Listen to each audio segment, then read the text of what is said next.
Hey guys, last year, and today we are back with another review. This time from a company called Alien Attack, who's had a really bad reputation, just to be frank.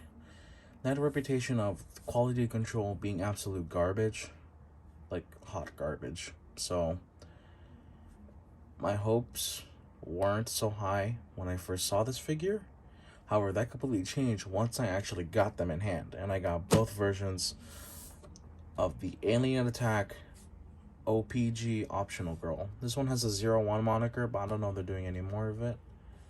And one thing that kind of makes it funny for me, let me read the box. A toy for future. Clearly.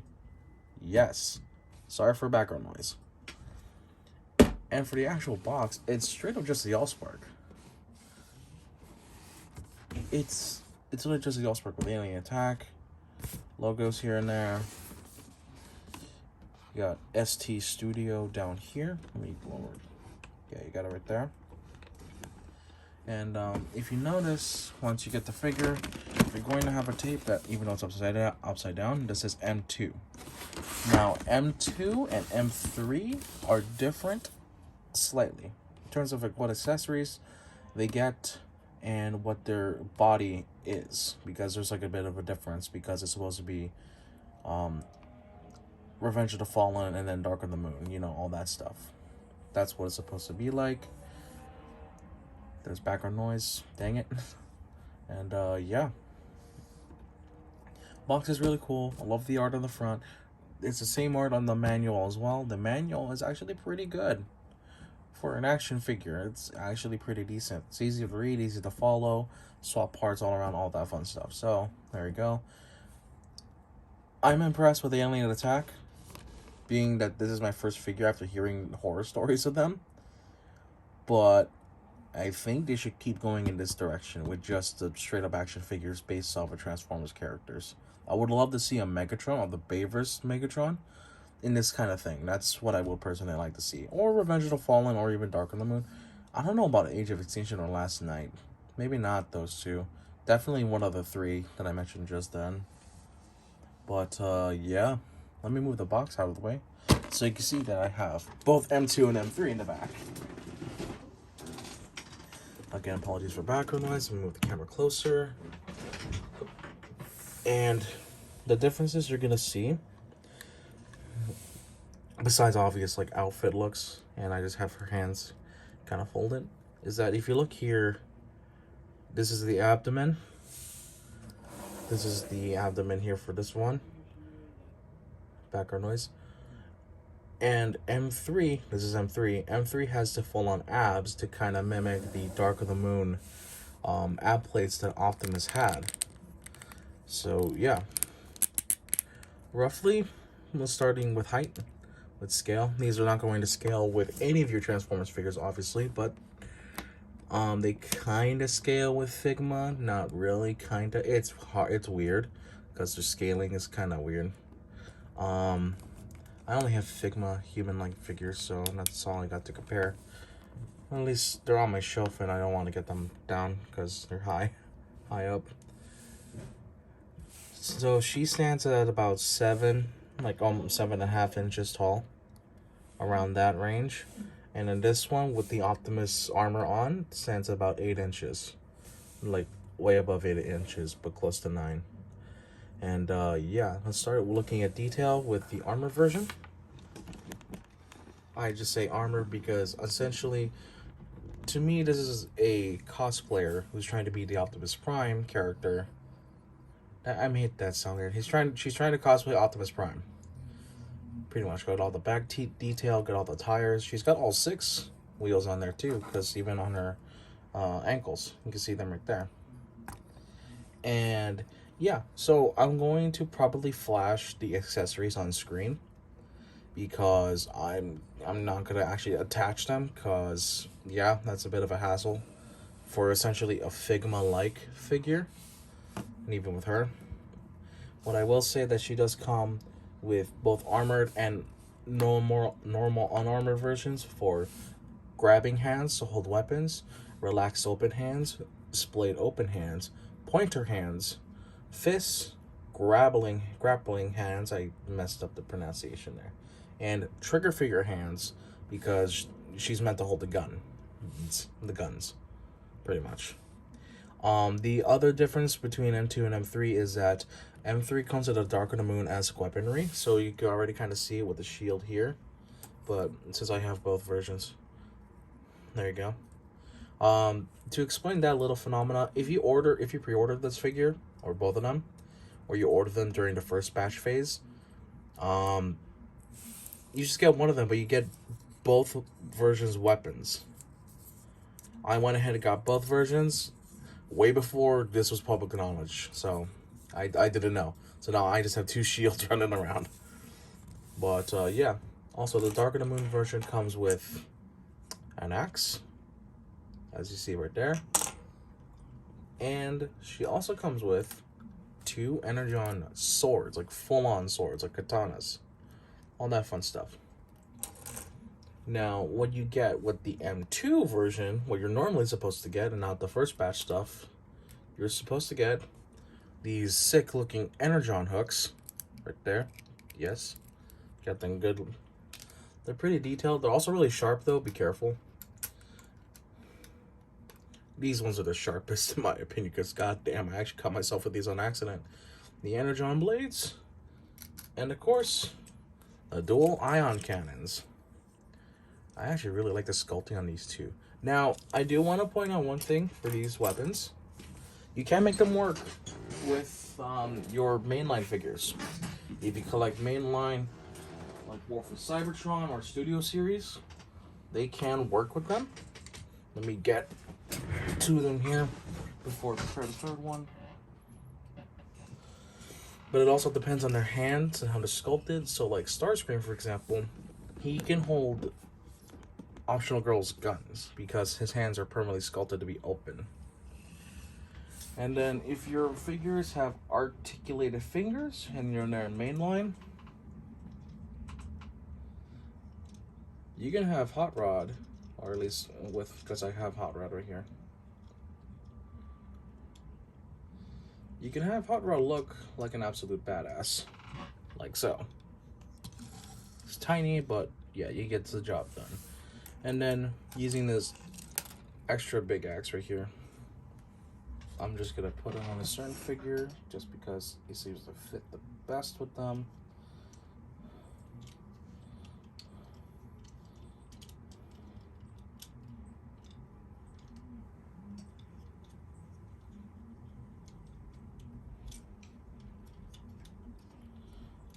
It's gonna take a bit. And then finally,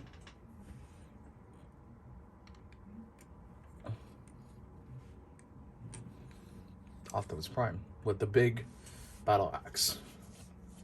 So yeah, accessories work with there, and I'm gonna flash the accessories on screen again, but basically the whole gimmick of Optional Girl is that you could change her between Cybertronian and Optimus Prime armor and then to normal human girl with very little clothing. They give you something to work with, but they do explicitly state in their manual that this is for 18 and up because certain sculptings with this one are the way they are because that's kind of the appeal. But from my measurements and from checking online, she can fit 1/12 scale clothing, that the type clothing that sticks on, or 1/6 scale dresses. Hold on, her thing's a little low for my liking because I don't want to get destroyed. There we go. That's a little better. And yeah, you can hot swap the parts around, hence the seams here and here, and also here and here. Yeah, you can hot swap all that stuff around and all that. The sculpting on both of them, especially her, is amazing. This is just straight up a human, so kind of what you expect from a human female. Let's set her down for now. This one too, more mechanical details going around because of the nature of the cosplay of the character. And with this particular set, like parts, the legs are mostly composed of die cast. and some really sturdy plastic. So sturdy that some of the joints are tight. So I think they wanted to also address the complaints they've been receiving, where the quality control is kind of up the wazoo, like out of just gone. It doesn't exist in the sense that everything feels brittle. I'd argue some joints on the Optimus Prime armor are too tight. That has been my experience, though. I don't know how your copy will be if you get that, so it will vary. Let's start with articulation. I'm just gonna do it with her just because I have her hand and that one's hard to move. So head can move around full 360. It's on a ball joint, so is the neck. Can look down that far. Let me raise my camera a little bit, actually. I don't want her to fall. She's gonna fall. Okay, screw it. Let me raise up my camera a tad. Okay. So her head's on a neck joint. Her hair is on a peg and ball, so you can move it around freely, like so. You can also, let me just remove the hair. You can do something with it for display options. So you can have it folded in or splayed out like that. Kind of have the hair flowing. That's what I have with her. Let's close this back up. Put it back on her. Of course, like every humanoid figure, she's going to have an ab crunch going on. The way the parts work and also make it look mostly seamless, which is nice. You can go side to side with both linkages. She can also swivel at her chest. She's also got a really cool butterfly joint going on right there. Arms can go for 360. You know, typical human stuff. Bicep rotation, double jointed elbow, so all that. And then you got a wrist peg, so you can make it go this way. And if you turn the peg 90 degrees, you can make it do this kind of motion, swaying with the wrist. Her legs can kick forward about that far. Don't want to ruin the sculpt, but because of the sculpt, it only goes back about that far, and it kind of ruins it in the front. So you win some, you lose some with that kind of material. You get a thigh rotation due to the attachment point. You get a double jointed knee, and then you get ankle pivot, ankle swivel, and toe bend.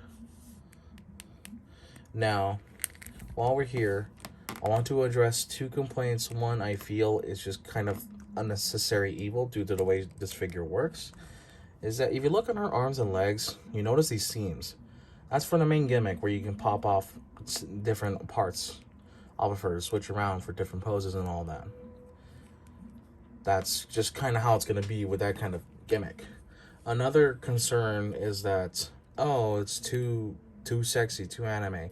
And that one's just the personal preference. You know, like, if you got the clothing stuff, then yeah, you can make it work. You want to keep it like this, that's fine. You can make things work, and they're pretty cute. However, one other complaint that I do have, and I kind of sympathize with this one, mainly because of just huge bias. They give you water slide decals. And they're supposed to go in the armor, but I haven't done it yet, because that would be hell for me. I'm not going to put them on. I didn't want to put them on for the sake of review. I'm just going to do it after. But I wish they were just printed on. But it's like, okay, at least they're not stickers, because at least my experience with water slide decals, once they're on, they're on. You have to actually like legitimately be mean and scratch them off.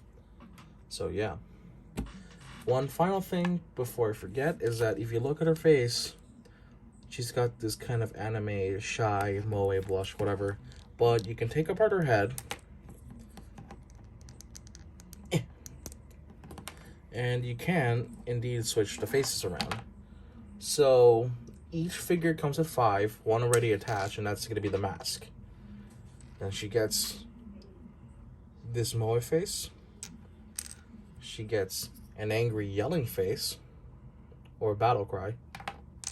She also gets a rather stern looking expression. Focus. She gets a stern expression. And then this is her neutral expression. Now, they don't actually name that in the manual. I'm just calling it like that because that's how I see them.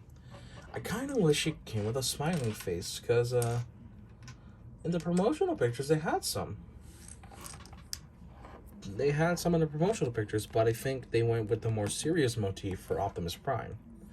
Because this is supposed to be Optimus Prime, even though it's not.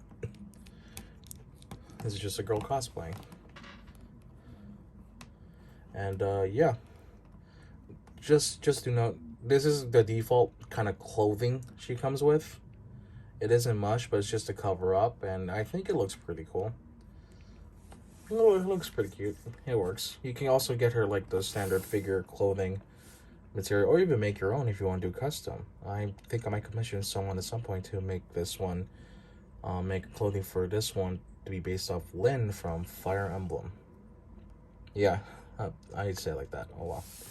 But yeah, overall, in terms of quality control, these are a lot better than what I expected. I kind of think I'm in the mindset that maybe Alien Attack shouldn't do actual like straight up transforming figures, because time and time again it hasn't been proven to be great. It's like nightmare transformation, horrible quality. Yet here, they're able to sink in their budget into quality and posability without having to deal with transformation. I honestly think that, yeah, these figures are good.